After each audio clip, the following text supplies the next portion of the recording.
একটি দোয়া পড়ে ঘর থেকে বের হলে কেউ আপনাকে কোনো ক্ষতি করতে পারবে না।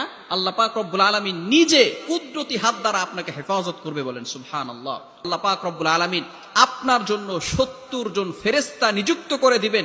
চতুর্দিক থেকে ফেরেশতারা আপনাকে বেষ্টন করে রাখবে এবং এই ফেরেশতারা দুনিয়ার যত ক্ষতিকর বস্তু আছে, আসমান জমিনের যত ক্ষতিকর বস্তু আছে এবং যত বিপদ আপদ আপনার উপর আসবে, সকল বিপদ আপদ থেকে, সকল ক্ষতিকর বস্তু থেকে এই ফেরেশতারা আপনাকে প্রটেক্ট করবে, হেফাজত করবে, যদি আপনি একটি মাত্র আমল করতে পারেন।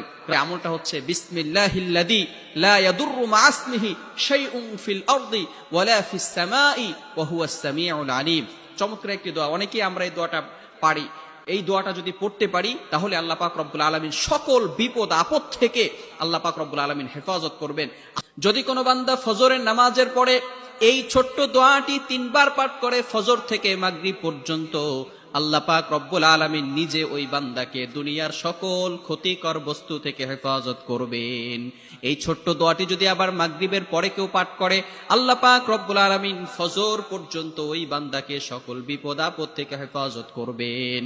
ফজরের নামাজের পরে 3 বার পড়বো, মাগরিবের নামাজের পরে 3 বার পড়বো, এবং যখন আমরা ঘর থেকে বের হব তখনও আমরা এই দোয়াটা পড়বো। তাহলে আল্লাহ পাক রব্বুল আলামিন সকল ক্ষতিকর বস্তু থেকে আমাদেরকে হেফাজত করবেন।